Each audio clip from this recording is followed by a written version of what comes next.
Welcome back everyone. Today we have a basic tutorial on Lightroom sliders. So without any further ado, I think it's ready to roll the intro.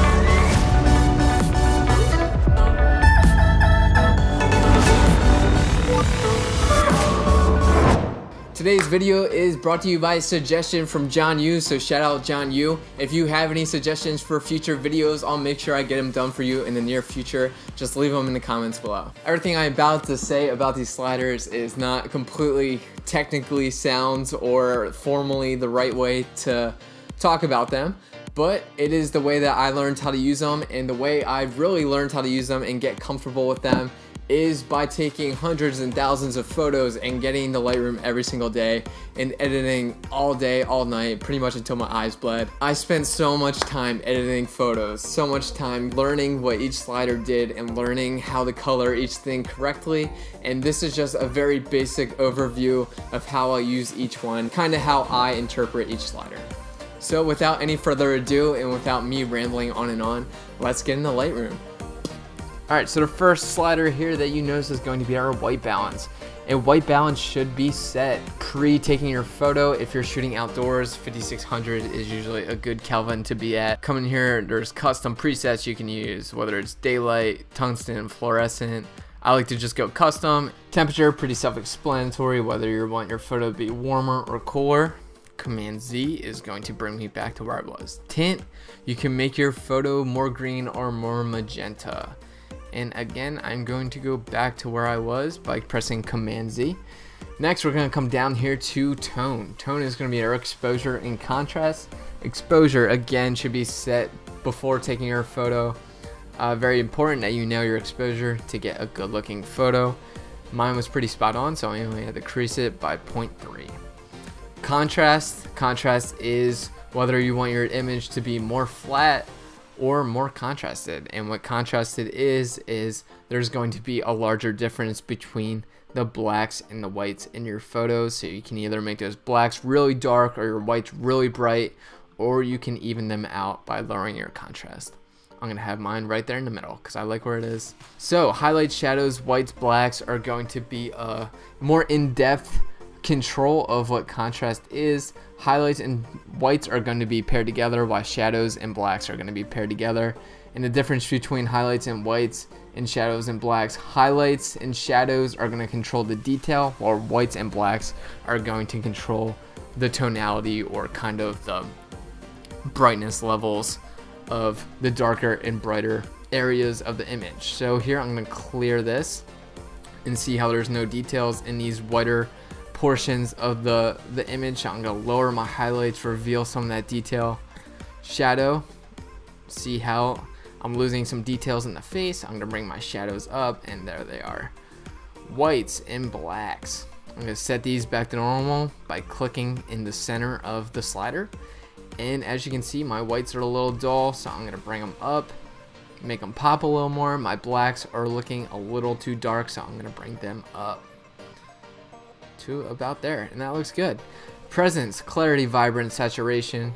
You can either make your photo a lot sharper, a lot more focused, and just a very clear image, or you can make it a little softer and make it a little more blurry. I like my photos to have a little less clarity because it gives a more realistic, dreamy type feel. But if you want your photos to look sharp and really get the most out of your camera, go ahead and bump your clarity up, and not too high without kind of making it look a little ridiculous. So I'm going to put mine back to where it was. I think it was around there. Vibrance and saturation are confusing to a lot of people. What's the difference between the two? They both deal with color. Saturation in general terms is going to take all the colors in the image and make the colors more defined or less defined. Vibrance, on the other hand, is going to only take the more muted colors in your image and either boost those or make those less bright. So as you see, when I boost my saturation, you're getting the greens, you're getting some blues coming up, the oranges are really popping, there's some yellow emerging. So I'm gonna put that back to normal. While if we bump up the vibrance, all we're getting is the oranges, not as much greens, and just more of the muted colors. So I'm gonna set that back to normal. Tone curve is very important. It's not something that I like to touch when I was first starting out because it can get tricky. It's basically a more in-depth, detailed version of highlight, shadows, whites, blacks with more control. You can put points along this line. When you start out, it's linear, and what I like to do is put a point here, a point here, a point in the middle, then a point there and there. So this is what mine looked like after I finished editing. If you drag here from the bottom, it's gonna either lift your blacks or lower your blacks. You can make your image more contrasted or flatter that way.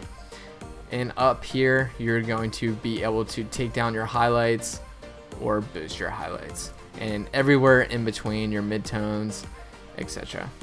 Be careful using this because images can get a little out of hand if you overdo it with your tone curve. My favorite tool is next, the HSL, which is hue, saturation, and luminance. Hue, I can take my reds. Let's go over to the hue section.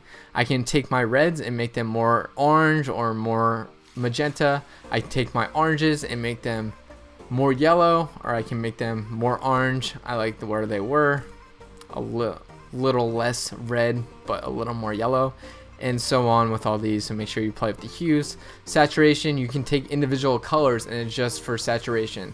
So say I wanted a lot more oranges to stand out but didn't want any other color to increase, I would just click my oranges, and vice versa. So experiment with those, see what you like, see what you don't like.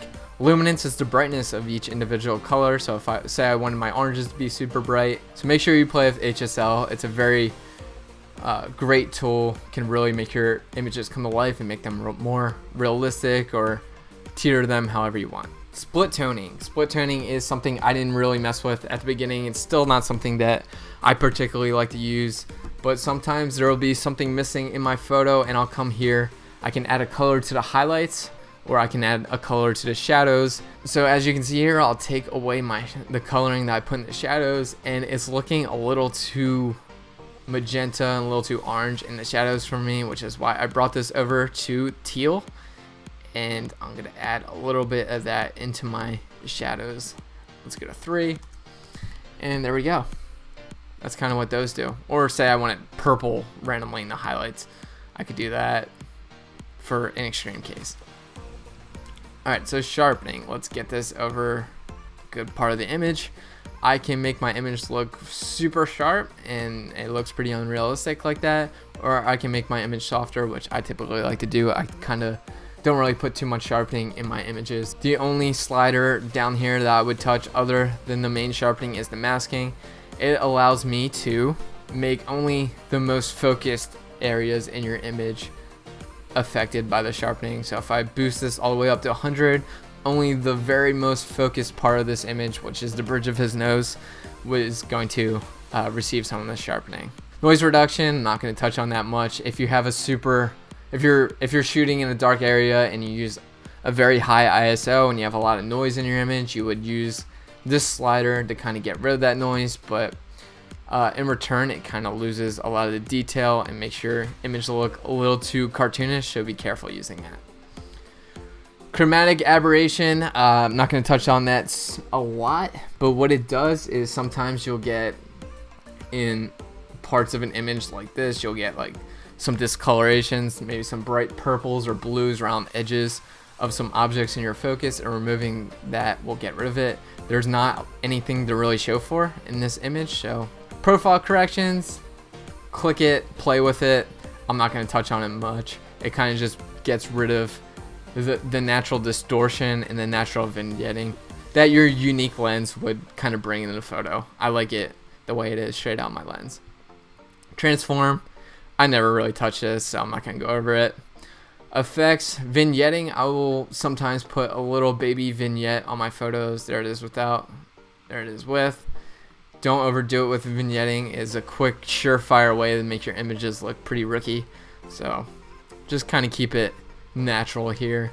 Mess around with these sliders, you'll figure it out. Grain is going to be some noise that you see in the black. So I'm going to zoom in here, adding a ton of grain. You can see that it introduces a lot of noise to the image, and getting rid of that, you'll see that it clears up and makes the image very smooth. I like to add a little bit of grain to my images to give it some texture and make it feel a little more realistic and a little bit more like dehaze is a very powerful tool in my opinion. It's a combination of contrast, exposure, saturations, and boosting your dehaze a lot will kind of bring that out and make it more contrasted, more underexposed, kind of bring out some color, and vice versa. If you dehaze, it will kind of flatten the image, make it less sharp, less clarity in the image. Don't like to use the dehaze unless the image was shot in a hazy room or a very foggy day. If the image is very far away and in distance, you can use dehaze to kind of boost it up. Camera calibration, I'm not going to talk about all these sliders because I don't really ever touch them, but essentially what it does is when your image is imported in a raw format, it's very flat, very uncontrasted, very unsaturated, and by coming in here, it's kind of like adding just like a preset to your photo to kind of just put your image in a direction, a general direction that feels right. This is all preference here. None of this is kind of set in stone. Even staying in Adobe Standard to start out might be good. I have all these extras because I have a Visco plugin. That was it, guys. I hope you learned a lot and that was very helpful for you. Again, I'm sorry that wasn't the most formal description of what the sliders were, but it is how I use them, particularly for my work. As you continue to edit, as you continue to get comfortable with the sliders, you're gonna have your own reasons for using each and everything. I don't think there's really an exact way to use everything. Photo editing, like I've said a million times, is all personal preference, and it doesn't change even with the technical stuff like the sliders. Make it your own, do what you want with them, get out there, shoot. If you're here learning, if you're putting in the hours in, you're gonna make it work. You're gonna be successful in this field because it all comes down to how much you love it and how much you wanna learn and continue to grow and be a student of photography, video, whatever it is. Thanks again, guys. If you like this video, subscribe, hit the like button, comment, leave suggestions below. Let's stay active. Let's make this a community where we can grow together. I'm here for you. I love you. Take care. See you next time. Bye.